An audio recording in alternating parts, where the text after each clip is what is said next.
So the worst of the damage on this is on the front end. The story, as Don Waller tells me, from Waller Auto Parts in Colorado, where I got the car, was that he bought it at an auction, an insurance auction, back in '82, and had been sitting in his yard ever since. I bought it from him a few years ago, and now it's time to do some work on it. But the story is that the vehicle was hit from behind, and it pushed it into another vehicle that was in front of him, and that's where the damage on the front end comes from. So you can see here that the bumper took a pretty big hit right there. It kind of pushed everything up in the middle. So I think the bumper's kind of toast. The grille, of course, you can see is toast.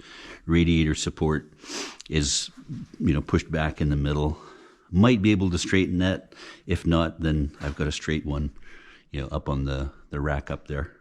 But anyways, we're going to take a look at the attachment points on this. So I figure I may as well turn this into a how-to, and we'll take it apart. So if we look at the attachment points, if you look inside the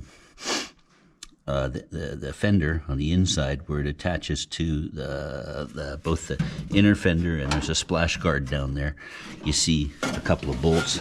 Somebody looks like they cut the head off of that one, although that's not the head. The head is on the bottom side.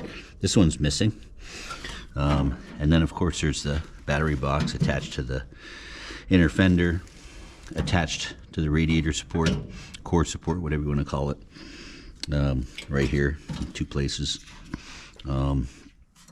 Attached to the fender over here, and let's see, pretty much the same on this side, except it's easier to see where the bottom of the radiator support mounts to the frame and then attaches to the inner fender there.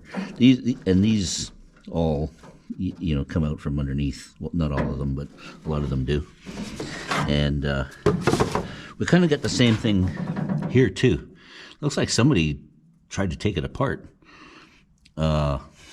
Maybe Don was trying to sell parts off of it and gave up. I don't know. But that's what we have going on. So we can go take a look at the attachment points now for the bumper, to see what we're going to do to get the bumper off. And here I happen to have a good bumper, and of course a complete grille section. The grille section isn't the one, this isn't the one that I'm putting on there. I've got a new one. This bumper, apparently, Don Waller tells me, I bought it with the car, of course, came off of a 64 four-door hardtop that got T-boned. And so I got both the back and front bumper off of that, and I also got the grille section off of that too. And I'll show you that later. But taking a look at the attachment points here, where we need to remove fasteners, you're going to see that this is where it attaches to the fender right here for this section. But what attaches to the bumper is the brace back there. It's bolted there.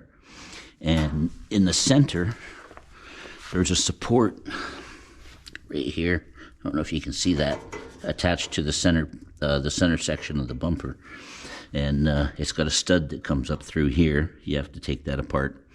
And then we got pretty much a repeat over there on the other end. So those are the things that we have to release from the body before we can take a look at undoing the frame braces and brackets.